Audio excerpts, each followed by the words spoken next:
I'm so excited today to have Rachel Platt on the podcast. PLATTinum Consulting was founded by Rachel in 2018. For over 20 years, she has helped organizations and individuals achieve lasting success through strategic human resource leadership. Through her roles as Chief Human Resources Officer, Vice President, and Regional Director in diverse corporate situations and industries, she's built her reputation based on her ability to develop pragmatic solutions to meet complex organizational and people challenges. Rachel creates relationships based on respect and a passion for challenging others to perform beyond expectations. PLATTinum Consulting has the expertise to accelerate people strategy and human capital related projects in the areas of organizational design, employee engagement, leadership development, culture assessment and improvement, performance management, staff training, communications, talent acquisition, DEI and belonging, and employee coaching. Rachel graduated with honors from the Goizueta Business School at Emory University. She's also attended executive education coursework at the Thunderbird School of Global Management. Rachel is both a SHRM SCP and Senior Professional in Human Resources Certified, and is certified as a Women's Business Enterprise. She's co-chair of the Education Committee for the Inclusion Allies Coalition and is an active member of the Society for Human Resource Management. Rachel, I'm so glad you're here. Thanks for being on the show. Thanks for having me. I've been looking forward to this for weeks. So I'm so thrilled to be here that this day has finally come. So I think this is going to be a fantastic conversation because we've had several and I'm looking forward to another one. Welcome to Catalytic Leadership, the podcast designed to help leaders intentionally grow and thrive. Here is your host, author, and leadership and executive coach, Dr. William Attaway. I would love to start with you sharing a little bit of your story with our listeners, particularly around your journey and your development as a leader. How did you get started? So I think I probably have a story like many others. Graduated and didn't know quite what I wanted to do, found a job, and then was lucky enough to have several successive bosses that saw something in me and challenged me to move beyond what I thought I was capable of. And I've had bosses that have given feedback that was, everything from, you're not in the right job. Your skills are better aligned over here. And I have always been one to take feedback as fuel. If someone gives me feedback that says, this isn't right, or you're not headed in the right direction on this, then my first reaction is to figure out how I can do better, and how I can use that feedback. Sometimes they're spot on. Often they're spot on, that they see something that I did not see. And I've used that to guide my path. And as I have gone throughout my career and had my own teams and managers who reported to me, had folks who reported to them, I've really tried to instill this sense of feedback is fuel, feedback is a gift, and everyone starts from a place where they're not good at things. And owning our own sense of, we don't start out as masters. We have to learn, we have to grow and be curious. That has been my path. And, I moved through my career in so many I moved through my career and finally got to the job that I thought was the pinnacle of my career and realized on my own, like I think so many people do, grass was not greener. And I had moved so far away from the things that I actually love doing. I might have been chasing a title. I quickly realized whether it was the place or the people or just being mature enough to say, I'm not having the impact that I wanted to have. And so that's what I try to create with all of my clients and as they're thinking about their leadership journey. So I think it's a story like so many other people's, nothing special. And yet everyone is unique, Yes. and yours has no wasted experiences in it. No, I truly believe. If we were to describe, if you were to describe the impact that you want to have and paint that picture with as many brushes and colors as you can, what would that look like?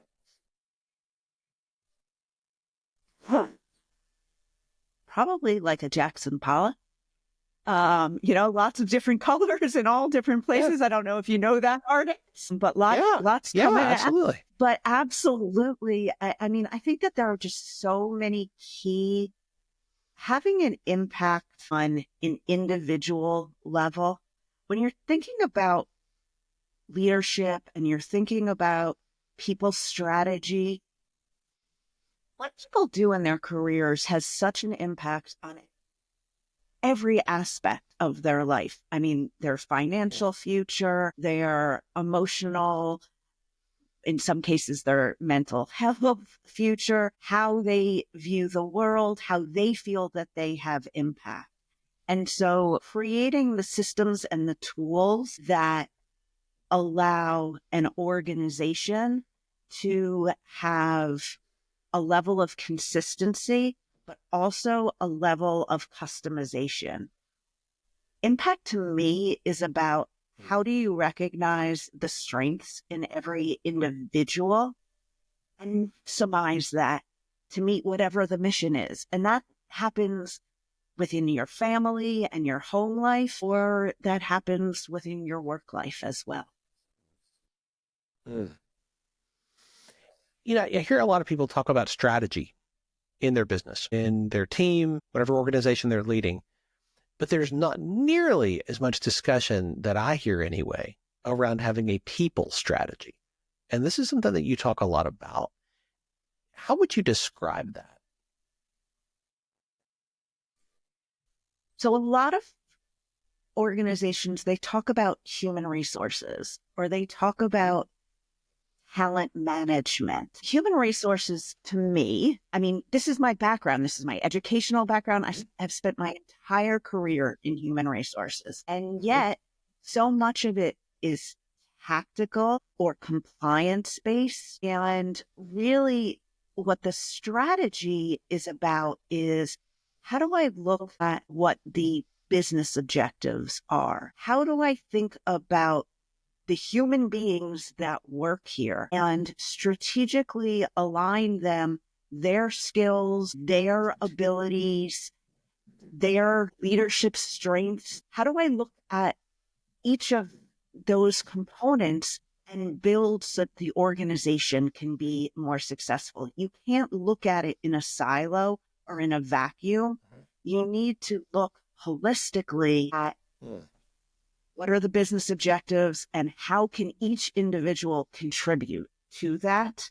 And then how do you layer on top the systems so that the organization can those individuals to be successful? That's what people strategy is all about.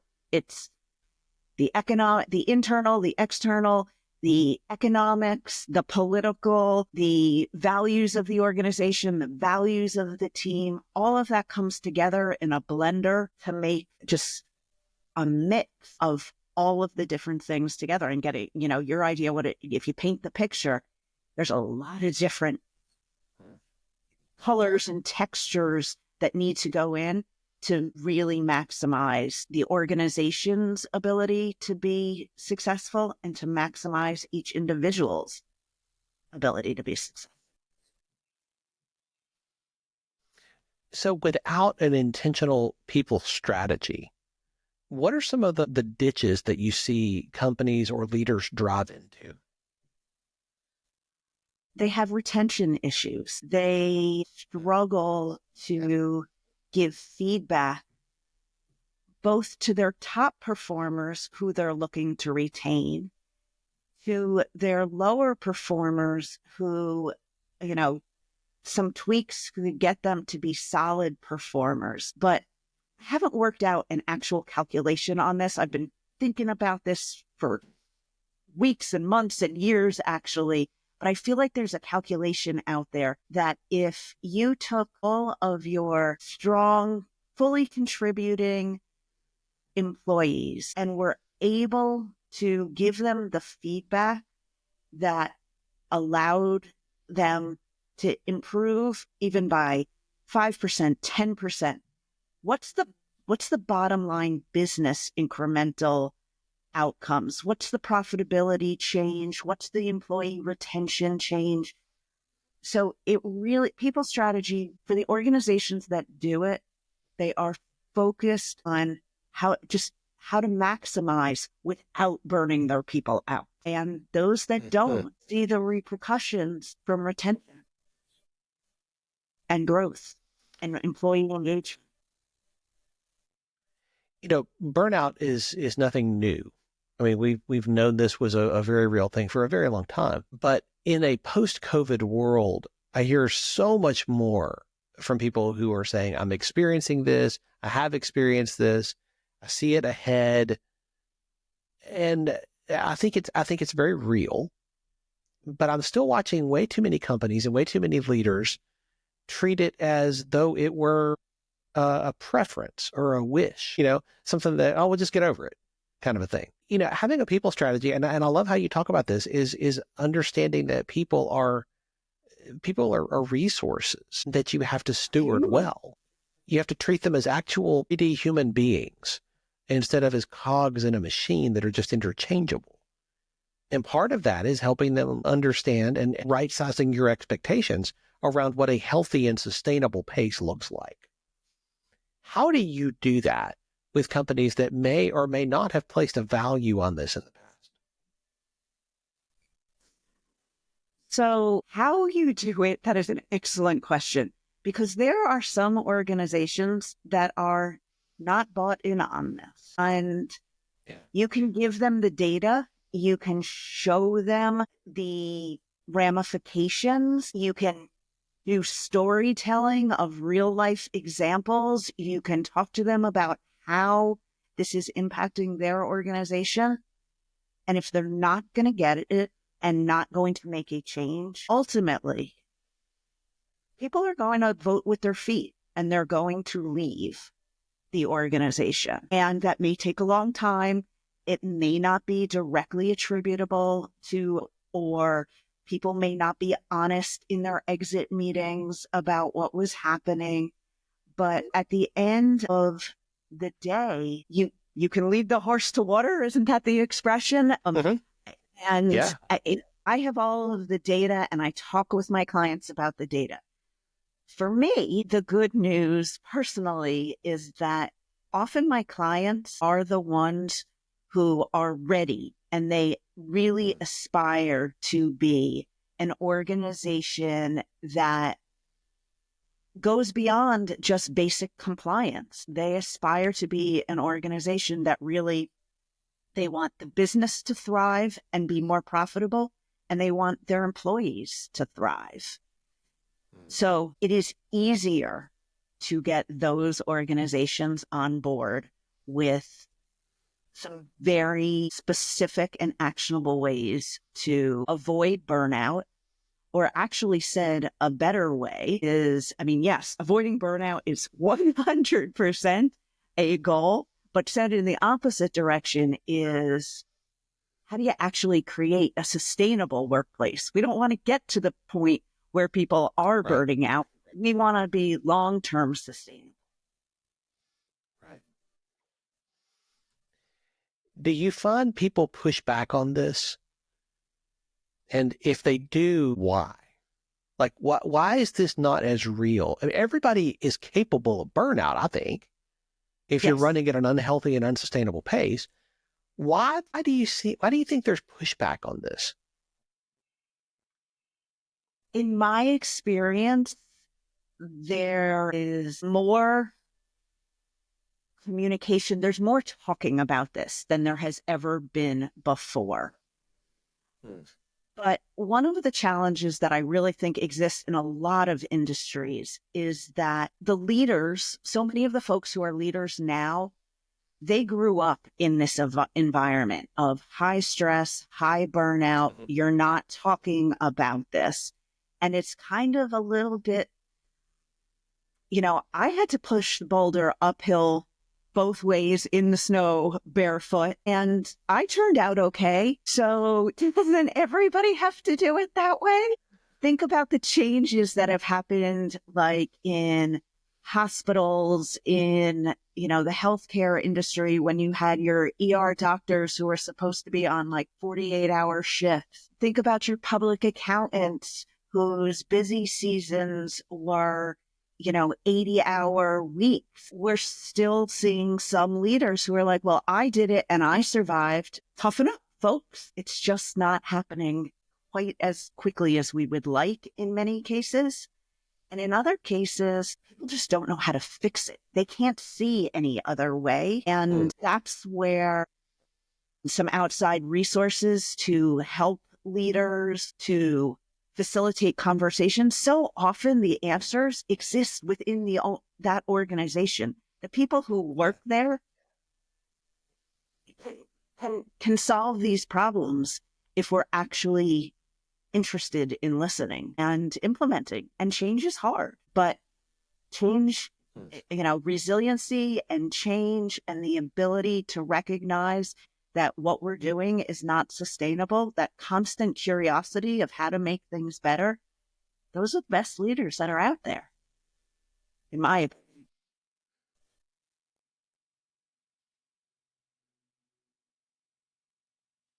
I think we froze. Did you freeze? Yeah, I think so too. Sorry, that part we might have to edit. And we will. No worries. So part of it is, well, I paid my dues, so you have to pay your dues, with the hustle and grind and the overwork. I get that. And I think that's something, of course, I've seen. I know you've seen. I mean, this is not uncommon at all. That's understandable. I think the part that really I wrestle with is, I believe a leader, or the responsibility of a great leader, is to understand that you are to be the biggest cheerleader for your team. You want for them to win, and not just at their KPIs. You want for them to win as people. And yes. I think that's great leadership. For me, the struggle point that I have here is, if somebody's firing a flare saying, I'm not good. Yeah, help. Why does a leader not step into that and say, how can I help? Unfortunately, I have seen too many folks who either have, I don't want to say that it's diagnosed, but like a little PTSD from their own experiences, as far as nobody helped me. And I turned out, I figured it out. I had to tough it out on my own. And that is so unfortunate. I think that there's also a situation, I think there's two other situations. One is where the leader really is either staffed so thinly, or they don't have a toolbox of resources to be able to solve the problem in a different way. And that is truly a challenge. But if you are lucky enough that someone on your team actually speaks up and says, I'm on the edge, you've got to find a solution.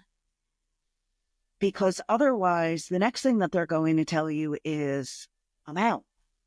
Right. Whether that's I need a medical leave of absence, whether that's I'm quitting, whether that's, hopefully not some sort of self-harm or physically sick, emotionally sick, all of that. You're going to have to solve the problem, and either you can solve it together with that employee, or you're going to be solving it on your own without that employee, and often without that employee available to answer your questions or to help transition it as you lighten their load. And the third thing, just kind of to get back, We're also really struggling right now. There is still stigma and people's concern for their job, everything that's happening. I mean, right now in the economy, people are concerned about their ability to keep their job. What happens if layoffs happen? What happens if this happens? And so, unfortunately, not everyone is speaking up. And so as a leader, there's real opportunity to just asking folks on a pretty regular basis, how are you? What did you accomplish today? Not what did you do for me, but like, how are you? How's it going? What can I do to support you? What can I do to remove obstacles for you? How can I help? Those are the types of questions that employees, in all the data, all the surveys, employees are consistently saying, when my supervisor shows that they care about me as a human being, my willingness to go above and beyond, my loyalty to that individual, my satisfaction at work, my desire to remain with this employer, every one of those goes through the roof. So checking in with your people is a really, really easy, low cost thing to do. I'm not saying that it's not hard to solve for some of the answers that they may bring to you, but at least asking the question can have such a tremendous impact. I love that. You know, a lot of my clients are in various stages of mergers and acquisitions. And this of course is not new. The M&A world is replete with examples, especially I think I seem to see it more in recent years. You know, there's a whole lot of moving parts to any type of acquisition or merger. But one thing that is not often thought about is having a people strategy, like we've been talking about throughout this conversation. How important is it to have a people strategy first? And second, what does that even look like when it comes to a merger and acquisition situation? Can I go shout this from the rooftops? Please. Can we just scream this into our megaphone? You have the greatest accountants, the greatest lawyers, the greatest deal makers in the world. But you're not going to get your return on investment for your merger or acquisition if the people and the culture are not aligned. So having a people strategy, I do a lot of this work and really thinking about where the alignment is beyond just, hey, we pay on this cycle and we offer this benefit or that benefit. That is all very, very important work that needs to be done kind of in the due diligence process. So that you can understand the change aspect, but really understanding, how did decisions get made around here? Who has the power to make those decisions? How do we communicate? How does the staff communicate back to the leadership? What are the values of the organization? And are those values just written on the wall? Or are they actually lived and breathe, something that you live and you breathe, and people are rewarded and recognized for their demonstration of those values? Doing that work before you sign a deal, not just can the C-suite get along and have beers together, and can we talk about business development together? Yes, that is important, but it goes way beyond that. And doing that during the due diligence, if nothing else, so that you know how much of a change exercise your organization is going to need to go through, so that you can plan for.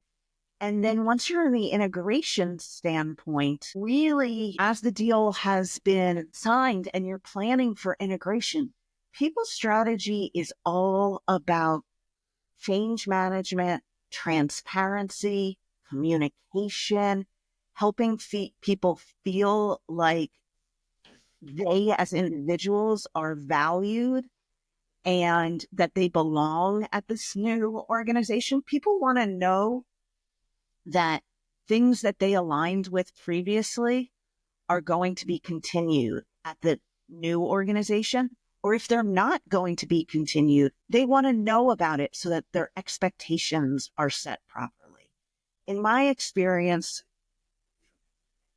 the reality is, in the absence of information, people make stuff up. They're just trying to fill the void. And that's how the gossip starts. And that's how the us versus them starts. And you really have to put that together in an overall people strategy from the beginning. Mm. I love that. I love the intentionality of that. And I love the people-centeredness of that. And I think this is a piece that is not often talked about in the M&A space or thought about. But it is so incredibly important because on both sides of the merger or acquisition, you have people. And if you're not thinking about that, if you're only thinking about the numbers on the spreadsheet or the contracts language, like you say, that's not enough. You could have the best of those things, and you will not have a successful merger or acquisition. Right. Your outcomes will not be whatever ROI you're looking for from that deal. You're not going to hit those outcomes if you can't retain or hire the folks that you need to be able to maximize what the purpose of the deal was. Yeah, it's all about the people. And truly it is. And I really hope the leaders who are listening grab onto this and understand that without investing in your people at a high level, without making sure that they not only are hitting the KPIs, that's important, but that they feel seen and heard and known in the midst of that. Without that, you're missing something that really can make a huge difference on your bottom line. And I don't know a business leader or business owner that doesn't want to see that. Yes. If you look at all of the numbers, if it costs 3 times the annual salary to replace a high performer, if you look at the data as far as what happens to morale, what happens to client service, and this is certainly true in a merger or acquisition, but just in general, if you invest time, and yes, there are some financial investments as well, but if you really just invest time and think with your head and lead with your heart, and I'm not trying to make this all woo-woo. I'm not a woo-woo person. I look at the data. I look at the statistics that are out there about what it takes to make an important investment in your people, and giving timely, actionable feedback, being transparent in your communications, and demonstrating human care for your team are 3 top indicators for organizational success. I love that. Let me talk about you for a minute, Rachel. I mean, we've been talking about you the whole time, but I mean, specifically your leadership. You have to lead at a higher level today for your business, for your clients, for your team. You have to lead at a higher level today than you did 5 years ago. Yes. And that same thing is going to be true 5 years from now. Yes. How do you stay on top of your game?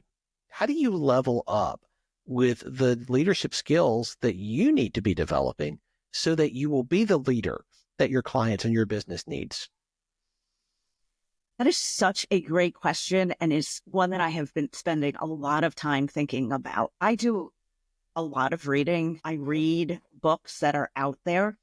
But one of the things that I have really found so engaging lately is not listening to the big names that are out there, but are listening to people that are the practitioners, the people, whether it's a podcast, whether it's an article, people who are thought leaders on LinkedIn, what they're seeing, experiencing.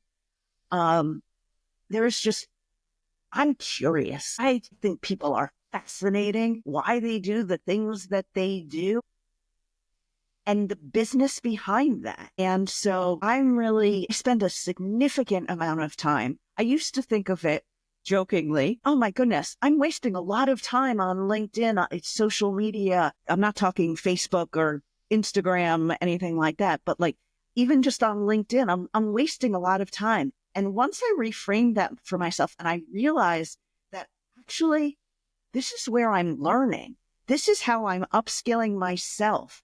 This is how I am. Yes, I'm paying attention to the big trends that are out there and the big, surveys that are released and the articles that are out there, but really talking to people about what they are experiencing and listening and reading about it. It's an MBA in organizational development every single day, just being out there in the world and hearing what people have to say. And I think part of that is having that teachable mindset, that teachable spirit, where you are always in a learning posture for those things that come your way, or those things that you do encounter, whether it's on LinkedIn or wherever you are, so that you can recognize, oh, I need to learn that. I didn't know that. That's helpful. Yes. I think you get to choose whether you will have that mindset or not. Do you also think, I'm just curious, I love to hear from people that have very different opinions than I do. 100%. They may or, I want to learn from what their experience is, even if I disagree. I want to know that so that I can be aware and be sensitive to different opinions, different leadership styles. That helps PLATTinum to be better able to serve our clients if we have the broadest possible view. And so having a growth mindset, having a learning mindset, frankly, just being curious. Yes. I feel like some days we're back in our 3-year-old stage. Well, why? But why? It's actually a really mind expanding place to be. And I love it. Well, the average 2 or 3-year-old asks 125 questions a day. The average adult asks 6. I did not know. Yeah. I am not average. Right. Why did we stop asking questions? Why did we stop being curious? And there's so many answers to that question, but I believe there's a way back. And I love the way you're describing that. I think that's so healthy in approaching with curiosity.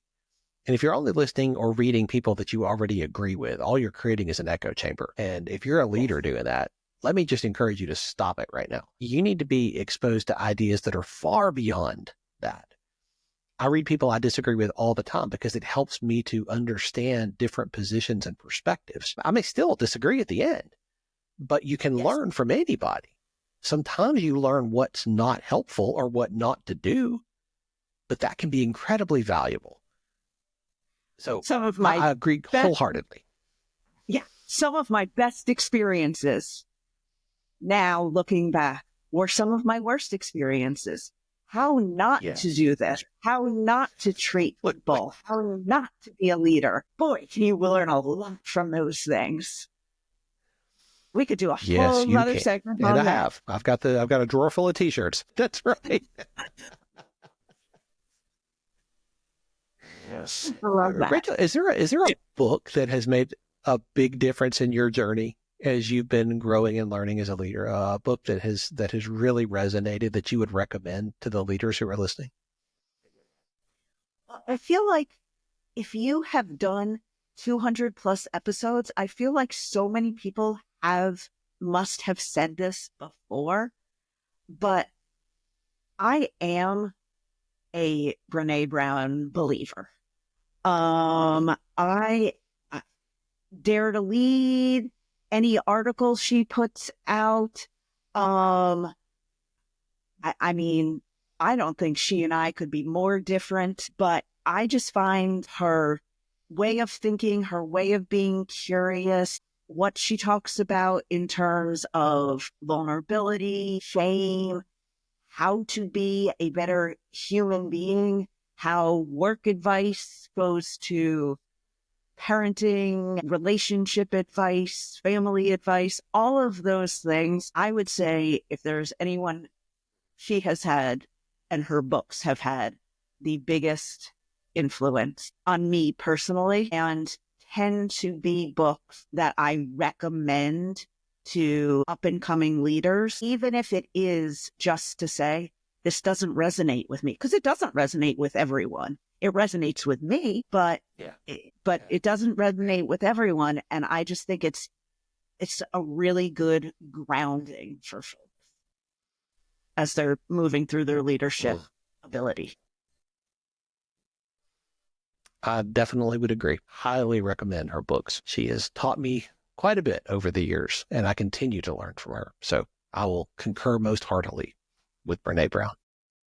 Yes. Rachel, every time we talk, I walk away having learned something, and this is no exception today. I'm so grateful for your generosity and your transparency in sharing from your journey so far and the things that you've learned, and so generously sharing that with our listeners. I'm so grateful. I know many of them are going to want to continue to learn from you and to connect with you and find out more about what it is that you're doing. What's the best way for them to do that? Well, I am active on LinkedIn, Rachel Platt. Just so everyone knows, Platt has 2 T's, which is how we spell platinum in PLATTinum Consulting. Our website, very simple, PLATTinumConsulting.com with the 2 T's. And you can also just pick up the phone, give me a call. I actually answer my phone, 301. You could even text. So there's just so many ways to be in touch. And I look forward to learning, growing, and helping others be successful and meeting more of your listeners. So thank you for having me. Thank you for being such a kind, caring, and curious host. All of your episodes that I've listened to, it comes through loud and clear. You're just so genuine and so real, and it's really fun. Well, I greatly appreciate that. That is the goal. Thank you for being here, Rachel. Truly. Thank you for having me. I appreciate it. Thanks for joining me for this episode today. As we wrap up, I'd love for you to do 2 things. First, subscribe to this podcast so you don't miss an episode. And if you find value here, I'd love it if you would rate it and review it. That really does make a difference in helping other people to discover this podcast. Second, if you don't have a copy of my newest book, Catalytic Leadership, I'd love to put a copy in your hands. If you go to catalyticleadershipbook.com, you can get a copy for free. Just pay the shipping so I can get it to you, and we'll get one right out. My goal is to put this into the hands of as many leaders as possible. This book captures principles that I've learned in 20 plus years of coaching leaders in the entrepreneurial space, in business, government, nonprofits, education, and the local church. You can also connect with me on LinkedIn to keep up with what I'm currently learning and thinking about. And if you're ready to take a next step with a coach to help you intentionally grow and thrive as a leader, I'd be honored to help you. Just go to catalyticleadership.net to book a call with me. Stay tuned for our next episode next week. Until then, as always, leaders, choose to be catalytic. Thanks for listening to Catalytic Leadership with Dr. William Attaway. Be sure to subscribe wherever you listen to podcasts so you don't miss the next episode. Want more? Go to catalyticleadership.net.